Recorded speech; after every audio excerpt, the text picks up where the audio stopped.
Hello বন্ধুরা, তো এর আগের পর্বে আমি খিদিরপুর আসার পদ্ধতিটি আপনাদের সাথে শেয়ার করেছিলাম। তো এখন আমরা খিদিরপুর স্টেশন থেকে জগন্নাথ মন্দিরের দিকে যাচ্ছি। গিয়ে আপনাদেরকে জগন্নাথ মন্দিরটা দর্শন করাচ্ছি এবং ওখানকার ভোগ প্রসাদ যা যা ইত্যাদি যা যা আছে সেগুলো আপনাদের দেখাচ্ছি। লোকেশান আমি ডেসক্রিপশান বক্সে দিয়ে দিচ্ছি। বিল্ডিং আর এইখান ধরে পেট্রোল পাম্পের পাশ দিয়ে সোজা রাস্তা ধরে গেলেই আপনারা জগন্নাথ মন্দিরে পৌঁছে যাবে। সেই জগন্নাথ মন্দির, এখানে দরজার সামনে দুটো সিংহ আছে, ঠিক পুরীর জগন্নাথ মন্দিরের মতো।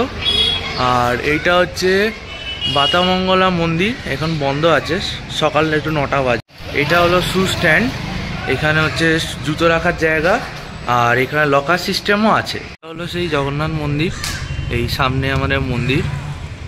অতিথি ভবনও আছে, যেখানে আপনারা আগের দিন চাইলে এসে থাকতে পারে। পূজার সামগ্রী আর ভোগের কাউন্টার, আর ওইখানে হচ্ছে মহাপ্রসাদ কুপন, যা আপনারা আগের দিন চাইলে বুকিং করে আসতে পারেন, তাহলে আপনার সুবিধা হবে। তা আমি বুকিংয়ের নাম্বার দিয়ে দেবো, আর আপনারা এখানে এলে একটু অসুবিধা হতে পারে ডাইরেক্ট বুকিং করতে গেলে। আর এখানে পুজো দেওয়ার জন্য 101 টাকা আর 51 টাকার বুকিং আছে। বিশেষ তিথিগুলোর ডেট দেওয়া আছে, সেগুলো আপনারা চাইলে লিস্ট করে রাখতে পারেন। এখানে জল খাওয়ার জায়গা, আর এখানে টয়লেট আর হাত ধোয়ার জায়গা আছে।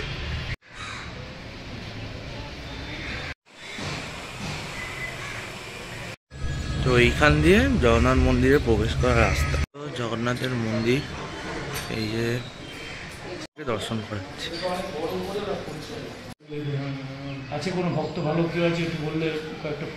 পরিক্রমা হয় বিকেল 4টের পর। এটা হচ্ছে গণেশ মন্দির, সরস্বতী মন্দির, আর এর সামনে হচ্ছে হনুমান মন্দির। এই যে এটা হনুমান মন্দির, আর এটা বিমলা মন্দির। কি সুন্দর বানানো হয়েছে দেখুন।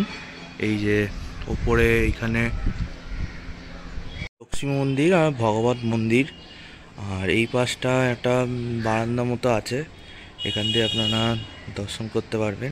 মন্দির,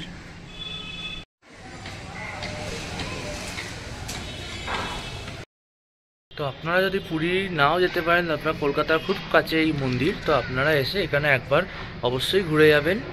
তো আমি ভোগটা পেলে আপনাদের দেখাবো। এখন সকাল 10টাও বাজেনি, তাই জন্য এখনও ভোগ নিবেদন হয়নি। ভোগের কাউন্টার খুললে আপনাদের দেখাবো। আমাদের বুকিং অনলাইনেই করা আছে, তো আপনাদের তখন দেখাচ্ছি।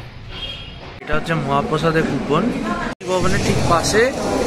এইটা হচ্ছে খাবার হল, এখানে বসে খাওয়ানো হয় এই যে জায়গাটা। তো আপনারা কুপন সংগ্রহ করে এখানে এসে খেতে পারে।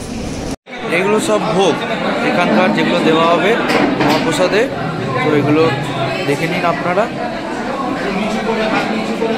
এটা খাবার হল, এটা মন্দিরের ঠিক পাশেই। এটা আমাদের ভোগ, এটা খাওয়া হচ্ছে। এর আগের এতে দেখালাম যে ভোগগুলো কি আছে। এর ভিডিও আমি এই পর্যন্ত শেষ করছি। তো আমি এখন বাড়ির দিকে রওনা দিচ্ছি।